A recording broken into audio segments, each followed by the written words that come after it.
말씀 보겠습니다. 말씀은 창세기 45장 7절에서 8절입니다. 말씀은 창세기 45장 7절에서 8절입니다. 하나님이 큰 구원으로 당신들의 생명을 보전하고 당신들의 후손을 세상에 두시려고 나를 당신들보다 먼저 보내셨나이다. 나니 그런즉 나를 이리로 보낸 이는 당신들이 아니요 하나님이시라. 하나님이 나를 바로에게 아버지로 삼으시고 그 온 집의 주로 삼으시며 애굽 온 땅의 통치자로 삼으셨나이다. 아멘. 말씀 제목은 믿음의 해석이라는 제목으로 말씀을 나누도록 하겠습니다. 믿음의 해석이라는 제목으로 말씀을 나누도록 하겠습니다.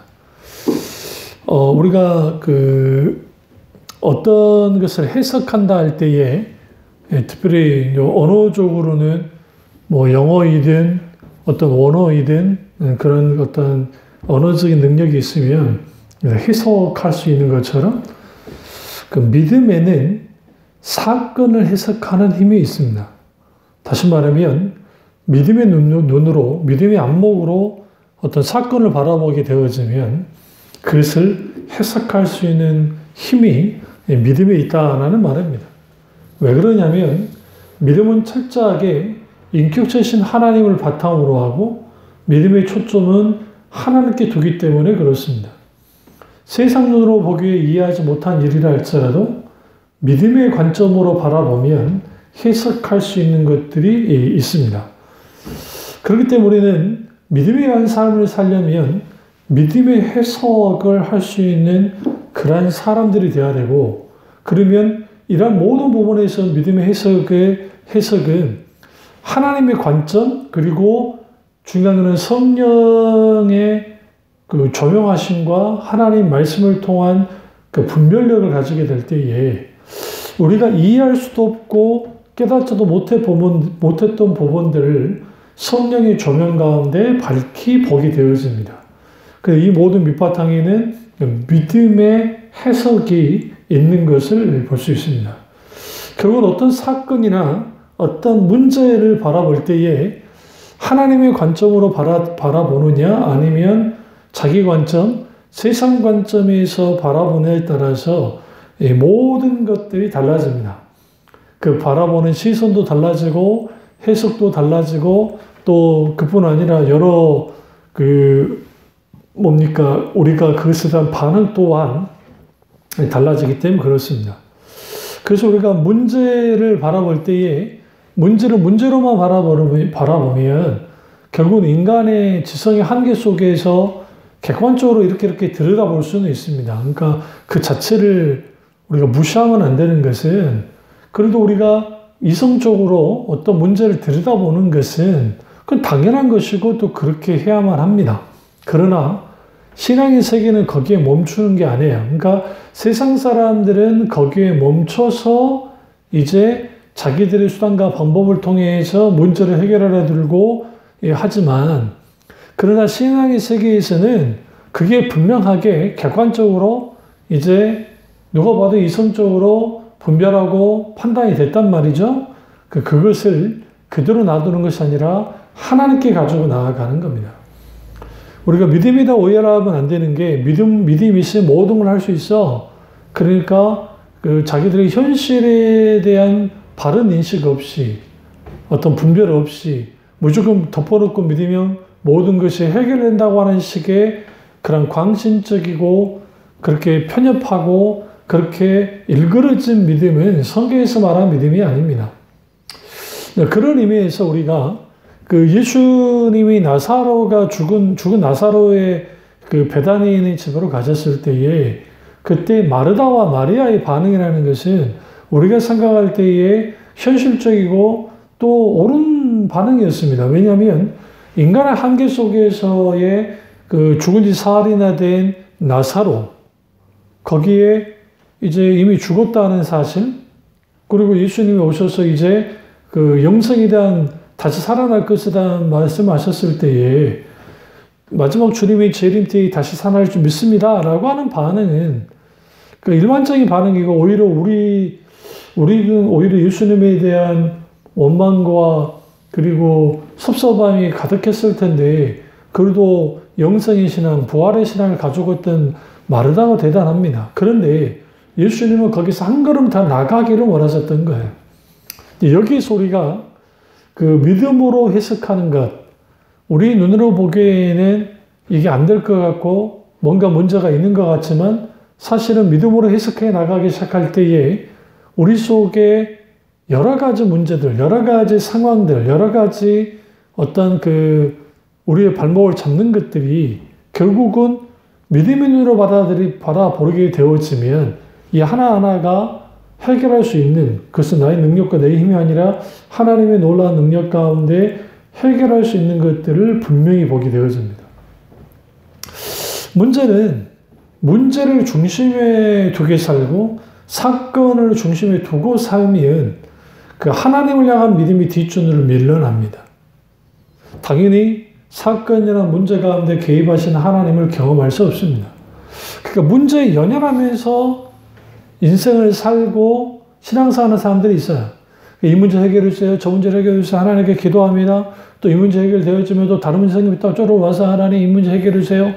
오늘 들여다보면 문제 해결만을 위한 기도를 냈지 정작 하나님과 친밀한 교제를 나누고 또 이 문제 가운데에서 정말 하나님이 원하신 뜻이 무엇인지, 왜 하나님이 이 문제와 고통과 이러한 사건과 이러한 시험과 이러한 것들을 허용하셨는지에 대한 깊은 묵상함이 없기 때문에 그러다 보니 이제 해결, 모든 해결 빨리 벗어나서 편해지고 싶다고 하는 인간의 본성의 마음만을 가지고 나가다 보면 무조건 막 울고 기도하긴 하는데 정작 문제에 끌려다니는 그러한 식의 신앙생활 하는 사람들이 있어요.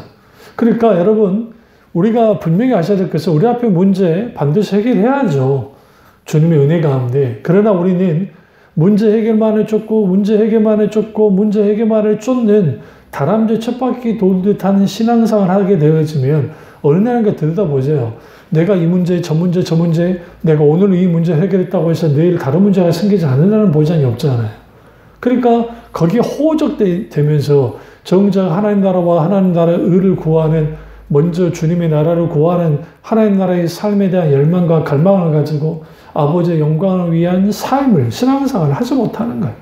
자기 믿음 하나도 이걸 감당하지 못해서 그러니까 뭔가 문제에 연연하면서 사는, 그 환경과 상황에 연연하면서 사는 그러한 교인들이 생각보다 많다는 거예요. 그러니까 이 문제 해결해 주시면서 막 가서 막 문제 해결 되면은 언제 그랬는데 예전으로 돌아갔다 또 문제 해결이 되면 문제가 또 생기면 또 와서 막 이렇게 막 기도하죠. 자, 늘 말씀드리지만 오늘날 그렇게라도 해서 주님 앞에 나와서 기도로도 하면 괜찮아요. 근데 오늘날은 이제 그런 기도조차도 하지 않는 것이 문제입니다. 그래서 우리는 광야 이스라엘 백성들이 그 문제에 연연한, 환경과 상황에 연연한 신앙생활을 했기 때문에 그들은 결국은 광야에서 죽고 말았습니다. 그러니까 그 광야라는 것, 그것에 대한 믿음의 해석이 있어야 되는데 그냥 광야에서 생짜 고생만 하고 있는 거예요. 그러니까 불평불만하고, 얼마나 했으면 신명기서에 그 하나님이 그들을 그냥 얼마나 분냈으면, 그래도 적어서 10번 정도 주님의 그 적극적으로 하나님을 대적하는 일들에 대해 주님이 분노하셨던 일에 대해서 말하잖아요. 그러니까 목이 고든 백성들의 특징들이 뭐냐면 어떤 문제나 사건이나 시험이나 고통을 당할 때에 그걸 믿음의 해석으로 다가가라는 것이 아니라 자기 생각과 자기 관점과 또 기타 등 그러한 것들을 통해서 뭔가 해결을 해보려고 하는 거예요. 그래서 또 어떻게 돼서 해결되면 괜찮죠. 그러나 또 다른 문제가 생기면 거기에서 넘어져 버리는 그러한 일들을 반복하다 보면 사람들이 지치고 우리의 삶 속에서 개입에 들어오셔서 역사하는 하나님을 경험하지 못하는 것을 보게 되어집니다. 그렇다 한다면 우리가 믿음으로 해석한다 할 때에 특별히 문제 같은 경우, 시험, 고통, 그러면 이런 문제나 환경이나 상황이나 혹은 고통을 믿음으로 해석하기 위해서는 어떻게 해야 될까요? 첫째로 문제와 상황의 크기가 아니라 문제를 해석하는 능력의 문제라는 것을 알아야 돼요. 상황에 대한 해석, 사건에 대한 해석의 능력의 문제라는 걸 알아야 된다는 거예요. 그러니까 우리가 신앙생활 하면서 우리 어떤 문제가 크고 환경이 아주 힘들고 어렵고 절박하고 그것을 나를 짓누른다는 거죠. 그러니까 그게 너무 도저히 이해할 수 없고 너무 힘들어 어려워요. 그러다 보니 그 크기에 질식하는 거예요. 그 무게에 질식하는 거예요. 가데스 바네아 앞에 있었던 광야 이스라엘 백성들이 그 아낙 자손들의 장대함에 기가 질리고 그들이 자기들은 메뚜기 같다고 할 만큼 소위 말하는 이거죠.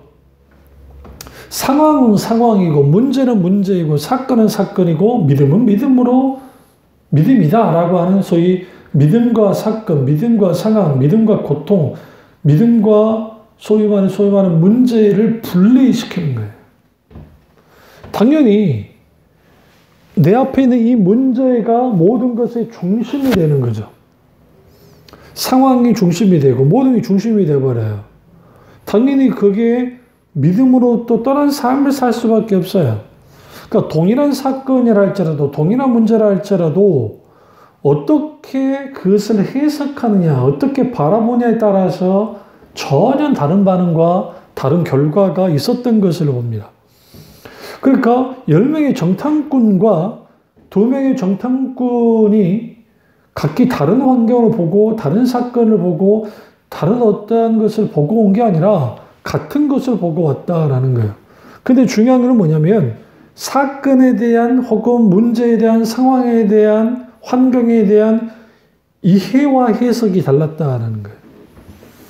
다시 말하면 10명의 정탐꾼은 환경으로 사건을 사건으로 문제를 문제로만 봤습니다. 그러니까 그들은 마땅히 가나안 땅에 누구보다 들어가고 싶어요. 열망이 있어요. 왜? 그들이 원하는 것은 하나님의 백성이 돼서 주님을 왕으로 삼기 위해서 가나안 땅에 들어가고 싶은 게 아니라 40년 동안 너무너무 지긋지긋한 그러한 유랑 생활, 또 척박한 환경에서의 삶, 빨리 청산하고 싶은 거죠. 50일이죠. 그러니까 애굽에서의 노예 생활을 빨리 청산하고 싶은 거죠. 그런데 그들이 그게 안 되는 거예요. 그러니까 이제 여기서 우리가 왜 믿음의 해석의 능력의 문제냐면 하냐면 어떤 문제를 만났을 때 우리는 가만히 내가 그걸 감당할 수 있는지 없는지에 대해서 생각해 봅니다. 그러니까 나의 소위 말하는 그 문제의 크기와 나의 크기를 들여다보는 거예요. 근데 문제의 크기가 딱 크면 거기에서 주눅이 들고 그리고 절망하고 그리고 넘어지는 것이죠. 그래서 그 다윗의 위대함은 어디냐면 다윗이 그 소년 시절에 양치기를 할 때에 곰이나 사자에 입에서 그 양들을 구해내는 것들. 근데 그건 그의 능력이 아니라 사자 얼마나 강하고 곰 얼마나 강합니까? 그런데 그 강함에도 불구하고 하나님이 그와 함께 하셨다라는 사실이에요. 그러니까 기꺼이 그가 달려가서 양을 건져내는, 구하는 그러한 일들을 감당했다는 겁니다. 그래서 우리가 그리스도인들은 어떤 문제를 만나거나 환경과 상황 가운데 있게 될 때에 우리는 그 크기와 무게, 그게 나를 짓누르고 너무너무 커요. 그러니까 우리는 순간적으로 거기에 정말 믿음이 질식될 것 같은 상황에 빠지기도 하고 순간적인 절망감이 들 수도 있어요. 그러나 중요한 것은 뭐냐면 거기에 믿음의 해석을 가하는 겁니다. 다시 말하면 하나님의 관점으로 이 부분을 보는 거예요. 하나님 그분이 광야에서 그러니까 그 이집트에서 주님의 인도에 내셨고 결국은 그것은 하나님 그분이 모든 것을 책임진다라고 하는 실질적인 모든 것들을 보여주셨습니다. 그런데 그들이 자기 자신과 그리고 여러 가지 가나안 땅과 거기에 있는 거민들을 비교해 봤을 때에 그들이 너무나 강하기 때문에 가나안 땅에 들어갈 수 없다는 결론을 내렸고 그리고 그들이 강큰 담력을 가지고 모세와 아론을 죽이려 들었습니다. 그런데 여호수아와 갈렙은 사건을 사건으로, 문제를 문제로 보는 것이 아니라 문제를 믿음으로, 사건을 믿음으로 해석했습니다. 다시 말하면 사건을 사건으로 해석하면, 문제를 문제로 해석하면 자신의 뜻, 자신의 의중, 자신의 계산에 따라서 움직여집니다. 당연히 거기는 믿음이 설자를 걷고 절망할 수밖에 없고 분노의 화살을 때로는 자기 자신을 향하거나 아니면 다른 사람을 향해서 쏟아붓는 거예요.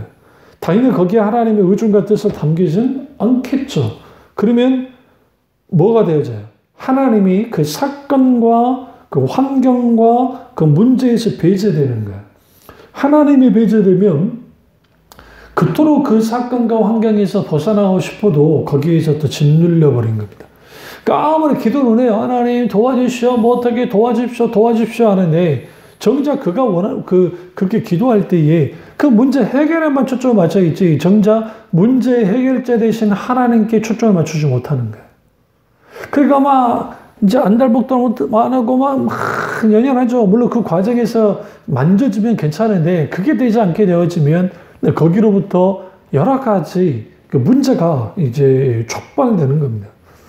그래서 우리는 어떤 문제나 어떤 사건이나 어떤 것들이 있게 되어져도 우리가 집중해야 할 것은 사건이나 상황이나 환경에 집중하는 것이 아니고 오직 하나님께만 집중해야 됩니다. 그 여호수아와 갈렙이 사건을 믿음으로 해석하고 하나님만을 바라봤습니다.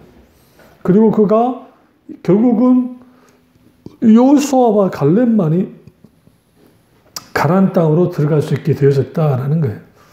그럼 그런 의미에서 오늘 이 본문, 이 창세기 45장에 있는 이 본문에서의 우리가 요셉을 통한 이 말을 굉장히 중요한 게 만약에 요셉이 그가 형제들을 통해서 죽을 뻔하다가 노예로 팔려왔고 또 누명을 써서 제수의 신분까지 갖게 되었습니다. 그리고 그가 이제 애굽의 총리까지 됐습니다.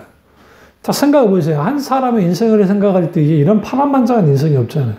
가장 가깝고 가장 소중히 여겨야 될 그런 가족들로부터 벌을 받고 죽임을 당할 뻔한 그런 상황 속에서 하나님의 놀라우신 보호 가운데 그가 애굽의 총리까지 됐습니다.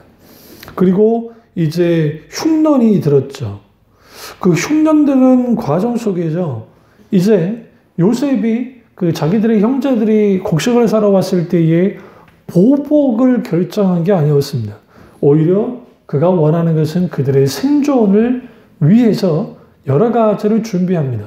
그리고 오늘 본문 말씀에 이제 여러 베냐민을 데리고 와라 어떻게 하라 이제 일련의 그런 스토리를 가지고 나오면서 결국은 자기 자신을 밝힙니다. 그러면서 5절 보세요. 45장 5절. 당신들이 나를 이곳에 팔았다고 해서 근심하지 마소서. 한탄하지 마소서. 하나님의 생명을 구원하시려고 나를 당신들보다 먼저 보내셨나이다. 여기서 굉장히 중요한 게 뭐냐면 형제들이 요셉의 생명을 거두려 했잖아요. 그리고 더 중요한 건 뭐냐면 팔아버렸습니다. 그럼 여러분 보세요. 자유인으로 살다가 팔린 것은 사회 문화적으로 사망 선고라는 거랑 똑같아요. 살아있지만 살아있지 않는 자처럼 되어버린 겁니다. 그리고 그걸로도 모자라서 이제는 노예보다도 못한 죄수의 상태에 빠졌잖아요. 완전히 무너지고 깨져버린 것이죠. 그런 상황에서 하나님이 요셉과 함께하지 않으셨다고 한다면 요셉은 한 방에 무너졌을 겁니다. 여기서 우리가 요셉이 믿음으로 해석하고 있습니다. 어떻게? 그 형제들이 요셉을 판 것은, 물론 분명하게 판 것은 형제들이 판 거예요. 뭐 하나님이 판 건 아니잖아요. 그런데 생명을 주기로 했던 그 형제들, 그리고 결국은 그를 죽은 것 같은 상황에 빠지게 한 그 형제들, 노예로 팔려갔고, 아버지 야곱에게는 죽었다고 거짓말한 그 형제들. 사실 형제들에게 있어서 요셉은 죽은 자와 같았고, 생명을 잃어버린 자와 같았습니다. 그런데 하나님이 생명을 구원하시려고 요셉을 형제들보다 먼저 보내셨다는 거예요. 결국은 요셉의 한 명의 그 생명이 이후에 뭐 70명이 넘는 그 생명을 구원하게 되었잖아요. 그 놀라운 일들이 일어나는 것이고, 그리고 그걸 통해서 하나님이 이제는 어마어마한 그 번성의 복을 누릴 수 있도록 주님이 하시는 겁니다. 여기서 말하기에 요셉이 믿음으로 해석하지 않고 말 그대로 문제 극복, 뭐 어떻게 용케 공모술수를 써서 그 절대적인 권력자의 자리에 앉았다고 가정했을 때, 그랬다고 한다면 그는 피해 보복을 서슴없이 했을 겁니다. 근데 그는 그의 인생에서 노예가 됐을 때이든 죄수가 됐을 때이든 그리고 그가 총리가 됐을 때이든 여전히 모든 것들은 믿음으로 해석하기 시작했잖아요. 그러니까 하나님의 관점에서 모든 것을 해석해 나가고 그 속에서 묵묵히 주님과 함께하는 하나님의 놀라우신 은혜가 함께 있었고, 그 속에서 그가 이제 이 이러한 상황과 처지와 환경과 이것에 대해서 자기가 막 자책을 하거나 비관을 하거나 낙담한 게 아니라 오히려 뭐였어요?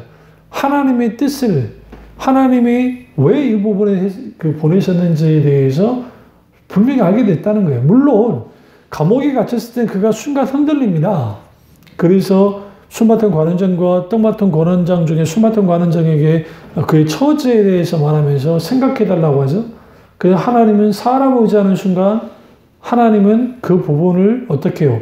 오히려 더 2년 더 그가 옥살이를 하게 되는 일이 벌어지고, 누구도 의지할 수 없고 바라볼 수 없는 상황, 급박하고도 고통스럽고 너무너무 힘든 그러한 그 감옥에 갇혀있는 그 요셉이 결국은 하나님 그분만을 의지하고 그분만을 바라보고 그리고 문제를 믿음으로 해석함을 통해서 놀라운 하나님의 그 사건의 문제의 그런 고통에 하나님이 적극적으로 개입이 들어오셔서 반전의 은혜로 주신 걸 보게 되어집니다. 그런 의미에서 우리가 좀 중요한 것은 뭐냐면 우리 앞에 있는 문제의 크기와 무게가 아니라 문제를 해석하는 능력이라는 거예요. 결국은 하나님께서 그 문제를 해석하는 능력을 요셉에게 키워주신 겁니다. 그리고 그가 바로 앞에 나아가서 꿈을 해석할 때에 그의 지혜로 해석한 것이 아니라 하나님의 지혜를 가지고 능히 해석을 하고, 그리고 실제로 그 꿈 해몽대로 7년의 그 풍년과 7년의 흉년이 분명하게 똑같이 이제 일어나는 것을 볼 수가 있게 되어집니다. 두 번째로 믿음으로 해석하기 위해서는 모든 일을 믿음으로 해석하고 믿음으로 결정하고 믿음의 눈으로 봐야 됩니다. 어떤 일이든 우리는 믿음으로 해석할 수 있어야 되고 믿음으로 결정해야 되고 믿음의 눈으로 봐야 됩니다. 이 부분에 대해서 그 6절을 보세요. 요셉이 이렇게 말합니다. 이 땅에 2년 동안 흉년이 들었으나 아직 5년은 밭가리도 못하고 추수도 못할지라 하나님이 큰 구원으로 당신들의 생명을 보존하고 당신들의 후손을 세상에 두시려고 나를 당신들보다 먼저 보내셨나이다. 여기서 믿음으로 해석함을 통해서 이들은 단순히 뭐하고 나왔어요? 이제 빨리 이 기근에서 굶어 죽지 않으려고 이제 이걸 곡식을 사러 왔는데 불과 2년밖에 안 지났고 나머지 5년이라는 그 기간이, 흉년의 기간이 있다라는 겁니다. 이 부분에서 이제 그 하나님의 사람인 요셉이 하나님의 큰 구원으로 당신들의 생명을 보존하기 원하신다라는 겁니다. 그렇습니다. 우리 일상 삶 속에서 일어나는 일들, 그리고 여러 가지 다양한 일들, 중요한 일들이든 어떤 것이든 우리는 믿음의 관점으로 볼 필요가 있습니다. 그리스도인들에게 있어서는 우연이란 없습니다. 세상에서는 우연히 이렇게 된 거야. 운이 좋아서 이렇게 된 거야. 아니에요. 하나님은 마땅히 하나님의 자녀들에게 하나님 그분이 하고자 하는 일들을 하십니다. 때로는 기가 막힌 일, 우리가 상상하지 못한 일들을 통해서 하시기도 하고, 때로는 하나님께서 우리가 마땅히 해야 되는 그런 일들 속에서 하나님 그분이 뭐 하시는 거예요? 우리의 지식과 지혜를 뛰어넘을 만큼 주님이 역사하실 때가 많은 거예요. 그렇습니다. 우리 앞에 있는 문제가 가로막히고 참미중앙교회도 뭐 연약한 그대로 있잖아요. 그리고 기타도 우리의 상황과 환경과 여건이 이렇게 답답하게 여겨진다 할지라도, 그러나 그런 상황 속에서 우리는 분명하게 보고 알아야 될 게 있어요. 그것은 뭐냐면 결국은 우리가 믿음으로 해석하고 믿음으로 결정하고 믿음의 눈으로 보게 될 때에 일련의 이런 돌아가는 일들이 어떤 단순히 그냥 우연히 어떤 상황 가운데 벌어진 것이 아니고 역사의 주관자 되신 하나님의 큰 주님의 거대한 그 주님의 손길 속에서 움직이는 걸 알아요. 그렇다면 우리는 마땅히 믿음의 눈으로 이 모든 것들을 들여다봐야 되고, 그리고 이 모든 것들을 믿음으로 해석할 수가 있어야 됩니다. 이게 아주 중요한 거예요. 그래서 그 요셉이 그 형제들에게 큰 구원으로 당신들의 생명을 보존해 주시는 것, 그리고 후손들의 세상에 두시려고 먼저 나를 보내셨습니다 라고 하는 거예요. 그러니까 요셉의 형제들은 1.1억도 이런 생각 못했고 야곱도 말할 것도 없이 이런 생각조차도 못했어요. 그러니까 우리는 여기에서 그가 어떻게 해석하냐면, 분명히 형제들이 요셉을 팔아먹고 그를 이제 노예로 보낸 건데, 중요한 거는 뭐냐면 요셉이 이렇게 말하는 거 아닙니까? 45장 그 8절에 그런즉 나를 이리로 보내신 이는 당신들이 아니요 하나님이시라. 이게 왜 이렇게까지 중요하냐면, 분명히 사건을 저지르는 거, 일을 저지르는 것은 그 요셉의 형제들이잖아요. 그런데 그것을 허용하신 분은 하나님이셨다라는 거예요. 근데 주님은 이 모든 것을 협력하여 선을 이루게 하시는데, 인간의 악함이 분명히 있었고, 그러나 그 악함을 선으로 바꾸셨어요, 하나님께서. 그러니까 그걸 한 거예요. 요셉은 알아요. 요셉이 분명히 알아요. 형제들을 팔았죠. 형제들이 못된 짓을 했죠. 형제들을 건들만 하죠. 형제들이 정말 찢어 죽여도 모자랄 만큼의 좀 악한 인간들이죠. 그런데 그런 복수심에 사로잡힌 것이 아니라 일련의 이 모든 것들을 들여다보니 결국 이 모든 것들은 하나님께서 이것을 허용하셨고 나로 인하여 나를 이 모든 걸 감당하게 하셨다라는 거예요. 요셉에게. 그러니까 결국은 이제 이렇게 말하는 거죠. 그가 이제 나를 이리로 보낸 이는 당신들이 아니라 하나님이시라 하면서, 첫째로 하나님이 나를 바로에게 아버지로 삼으셨다. 이게 얼마나 멋진 말이고 대단한 말입니까? 이집트 사회에서 시적인 존재가 누구예요? 파라오 아닙니까? 바로 아닙니까? 그런데 아버지 같은, 그렇게 존중받고 존경받는 권위 있는 그런 자로 주님이 뭐 하셨다? 삼으셨다는 거예요. 바로가 그렇게 막 띄워서 요셉을 그렇게 만들었다는 게 아니라 하나님이 그렇게 되도록 하셨다라는 거예요.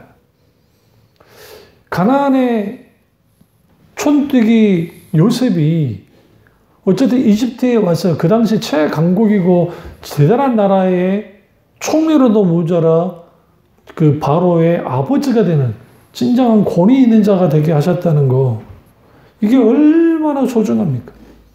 또 그 온 집의 주로 삼았다는 겁니다. 그리고 애굽 원 땅의 통치자로 삼았다. 여기서 우리는 하나님께서 하나님의 자녀를 높이실 때에 결국은 우리가 문제에 팔을 떨고 작은 문제, 어떤 문제 생기면 뭐 어쩔 줄 몰라 해가지고 따르르만 사람 도움 구하고 어떻게 하면 수단과 방법을 안 고르게 해결해 볼까 거기에 연연하다가 그것도 안 되면 그냥 썩은 동아줄라도 잡으려고 하나님께 나와서 기도하는 그런 분들이 많은데, 그러지 말으셔야 돼요. 우리는 즉각적으로 어떤 상황, 사소하다 어떤 거든 어떤 문제이든 우리는 즉각 주님께 반응하고 주님께 묻고 주님이 모든 걸 어떻게 하기 원하시는지 우리는 하나님께 기도하고 나아가야 돼요. 그리고 우리는 믿음으로 해석하게 해달라고, 믿음으로 결정하게 해달라고, 믿음의 눈으로 보게 해달라고 하나님 앞에 간청하고 기도해야만 합니다. 이게 굉장히 중요한 거예요. 그래서 우리는 여기에서 우리가 반드시 이 믿음으로 해석하는 거, 믿음의 눈으로 해석하게 나가는 거, 이것은 아주 중요해요. 만약에 믿음으로 해석하지 않았다 한다면 고통은 고통으로만 남고 상처는 상처로만 남고 사건은 사건으로만 남았을 거예요. 그러니까 요셉이 노예 생활을 하고 감옥 생활을 하면서 도저히 이해할 수 없었을 겁니다. 믿음으로 해석하지 않았으면. 그런데 그는 팔렸을 때이든 아니면 그가 죄인 신분이 되었을 때이든 그는 하나님을 바라보고 의지했습니다. 그러니까 누가 가르쳐 주지 않았음에도 불구하고 사건을 믿음으로 해석했다는 거예요. 왜? 하나님을 경험하는 삶을 살았기 때문에 그렇습니다. 그런 의미에서 인격적인 하나님을 사실적이고 실제로 경험하는 삶을 사는 게 중요하고 날마다 하나님을 경험하는 삶이 중요한 거예요. 우리의 삶의 언저리에, 삶의 어떤 중심부에, 삶의 어떤 것에 우리가 하나님 그분을 경험하고 될 때, 경험하는 삶을 살게 될 때, 그 경험함 속에서 우리는 알게 돼요. 아, 이것은 하나님께서 이것 때문에 나를 허락하셨구나. 대체로 우리가 좀 지나다 보면, 아, 그때 하나님 이것 때문에 나에게 허락하셨구나. 라를 우리가 알게 될 때가 있어요. 그래서 오늘 이 요셉이 하나님의 구원이라고 하는 큰 시각에서 그 개인의 아픈 개인사를 들여다본 거예요. 그런데 이 큰 구원의 역사가 일어남을 통해서 큰 민족을 이룰 수 있는 발판이 요셉을 통해서 만들어졌습니다. 다시 말하면 믿음으로 사건을 해석할 때 그 나의 사건이, 우리의 사건이 하나님의 사건으로 바뀌어지고 나의 문제가 하나님의 문제로 바뀌어짐을 통해서 하나님께서 적극적으로 개입하심을 통해 하나님의 하나님 되심을 드러내고 하나님 크기의 역사가 나타나는 겁니다. 그래서 우리가 왜 믿음으로 이 모든 것들을 해석해야만 하는가? 결국은 내가 이 상황이든 문제이든 사건이든 어떤 것이든 간에 믿음으로 해석하고 나가고 믿음으로 반응하고 믿음으로 바라보고 나아가기 시작할 때에 그것이 분명히 나의 문제이고 우리의 문제이고 우리 가정의 문제이고 우리 교회의 문제이지만 이것이 하나님의 문제가 되어진다는 거예요. 그러면 하나님이 적극적으로 개입하셔서 하나님의 본래 있던 온전한 뜻을 이루시고 우리는 알게 됩니다. 아, 이것은 하나님의 큰 구원을 이루시려고 하나님 그분이 원하신 일들을 이루시려고 했던 일이라는 것을 알게 되고 우리 마땅히 하나님께 감사와 영광을 드릴 수가 있게 되어지는 겁니다. 오늘 이 말씀을 들으신 여러분이 내가 정말 어떤 문제나 사건이나 환경을 만났을 때에 정말 믿음으로 잘 해석하고 있는가? 우리 좀 들여다볼 필요가 있어요. 많은 경우에 그냥 우리의 어떤 짧은 지식과 또 우리의 어떤 여러 가지 판단을 가지고 너무 쉽게 판단하고 너무 쉽게 막 할 때가 있어요. 그래, 이건 하나님 앞에 보시기에, 하나님 보시기에 아름다운 게 아닙니다. 우리는 여기에서 반드시 하나님께 회개하고 돌이키고 우리는 어떻게 해야만 하는가? 어떤 상황과 환경과 여건인가 문제 가운데서도 우리는 믿음으로 해석하려야 돼야 되고 그걸 믿음으로 반응하고 그 믿음으로 하나님만을 바라볼 때에 거기로부터 하나님의 놀라우신 도우시는 손길, 세미한 손길이 우리 가운데 미쳐지는 겁니다. 이 은혜가 저와 여러분의 있기를 주님의 이름으로 축원합니다. 기도하겠습니다. 사랑의 주, 역사의 주, 은혜의 주 우리와 함께 하시고 어떤 상황과 환경과 여건 속에서도 우리가 믿음으로 승리하게 하시며 놀랍고도 놀라우신 하나님, 그 크신 하나님의 놀라운 사랑과 은혜가 우리를 가득가득 넘치기를 원하고 무엇보다 믿음으로 해석하게 하옵소서. 사건을 사건으로만 바라보지 않고 환경을 바라보지 않고 믿음의 눈으로 바라보고 믿음으로 해석함을 통해서 하나님의 놀라우신 일들, 하나님의 놀라우신 역사하신 나의 사건이 나의 문제가 하나님의 사건이자 하나님의 문제로 바뀌어짐을 통해서 진정한 반전의 은혜가 있을 수 있도록 은혜 베풀어 주시옵소서. 주님 안에 홀로 응답받기 원하고 예수님의 이름으로 기도드립니다. 아멘.